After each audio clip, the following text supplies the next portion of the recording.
That night still plays in my head like a bad dream. The HOA president stood on my lawn under the porch light, her blazer crisp, her clipboard clutched like a weapon. She pointed at my chest and said, "Take it off." She meant my uniform, the one I'd worn for 20 years in service. Through sandstorms and sleepless nights. For a moment, I thought I'd misheard. But then the silence hit, and I realized my own neighborhood was watching a woman try to strip away my honor. That's the night everything changed. My name's Jack Monroe, and I live in a quiet cul-de-sac outside Dallas. Or at least, it used to be quiet. The lawns were perfect. The mailboxes all the same. The kind of neighborhood where smiles are mandatory and gossip is the local currency. I'd bought the place after retiring from the Marines.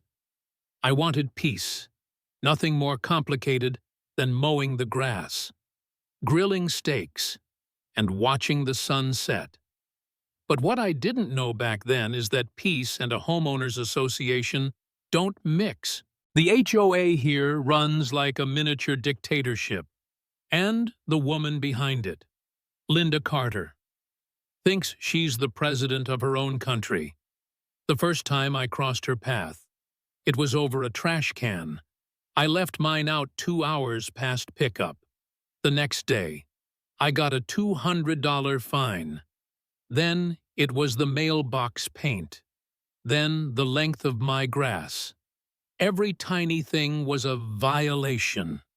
She'd march through the neighborhood, clipboard in hand, eyes sharp enough to peel paint off siding. I tried to laugh it off. You pick your battles, right? But one night, I came home from visiting an old buddy to find a letter taped to my front door. It flapped in the breeze like it was alive. Remove your military uniform from public display, or face further action.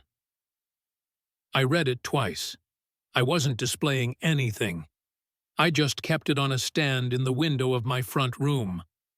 A small tribute. I figured it had to be a mistake. Until I saw the signature, Linda Carter, HOA president.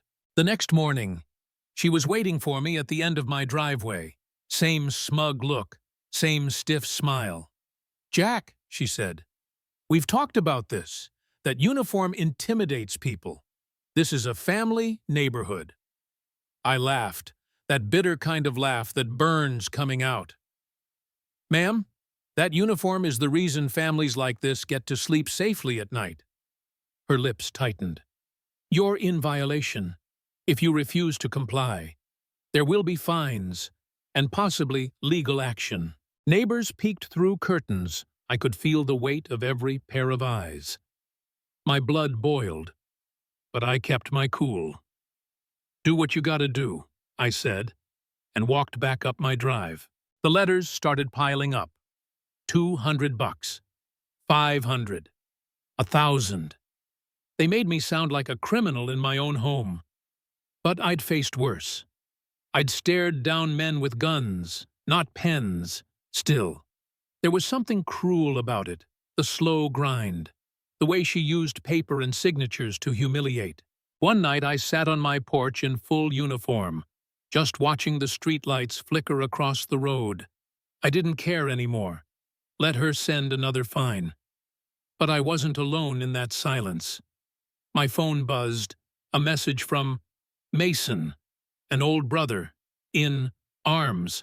I told him what was going on. He didn't even hesitate. "We'll be there Saturday," he said. Saturday morning came. I stood out front, medals catching the sun. And then I heard it, the rumble of trucks. One by one, they pulled up. Veterans stepped out, pressed uniforms, straight backs. The kind of men and women who'd earned every inch of respect this country could give. They lined up beside me, silent, shoulder to shoulder. Then she came, Linda Carter, clipboard shaking in her hand, heels clicking like gunfire. "What is this circus?" she barked. This is a neighborhood, not a parade ground. I looked at her. Calm. No, Linda, this is respect. Something you can't regulate. Her face turned red. You're all in violation. This is harassment. The word hung there. Harassment. Coming from the woman who'd fined half the neighborhood into silence. Before I could answer, someone clapped. It was Mrs. Reynolds, the widow 2 doors down. Her husband had been Navy. She clapped again, slower, louder, and then more joined in. The street came alive with it, hands clapping, voices cheering, kids waved, dogs barked. For the first time, Linda looked small. She turned and stormed off, heels stabbing the pavement. For a moment, I felt peace, but it didn't last. The next week, I found another envelope. This one came from a law firm downtown. HOA versus Jack Monroe. They were taking me to court for disrupting community order. I sat at my kitchen table, letter shaking in my hand, coffee going cold.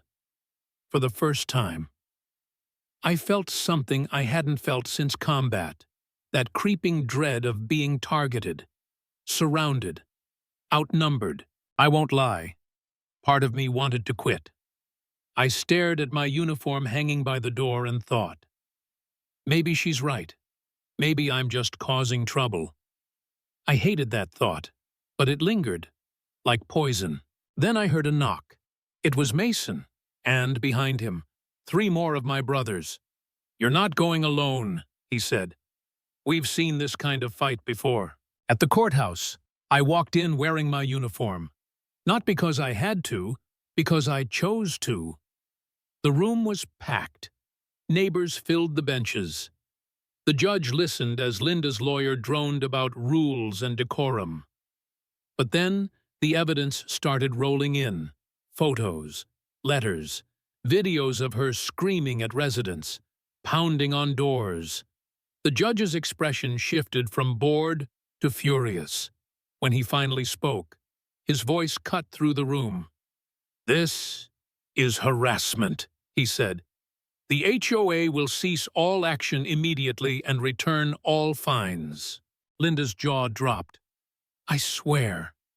I could hear her clipboard hit the table. I didn't celebrate. I just exhaled for the first time in weeks. But power doesn't die easy. It mutates. A few days later, flyers started showing up on doors and mailboxes. Protect our community from chaos, they read. And under the slogan, my picture, me, in uniform. She'd turned me into a villain. I started noticing cars slowing near my house, headlights lingering too long. One night, I caught her, parked at the corner, just watching. When I stepped off my porch, her car sped away. Then came the message under my windshield. Leave while you can. I won't lie. It got to me. Every night. I heard noises, shadows moving. I stopped sleeping much.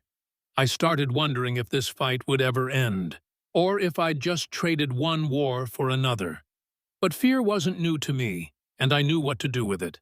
Channel it, turn it into fuel. When the playground got destroyed, swings cut, slides bent, graffiti sprayed across the walls, I knew who was behind it. The words painted in red said, "Rules bring order." That was her mantra. Neighbors gathered, furious and scared. What do we do now? Someone asked. I took a breath.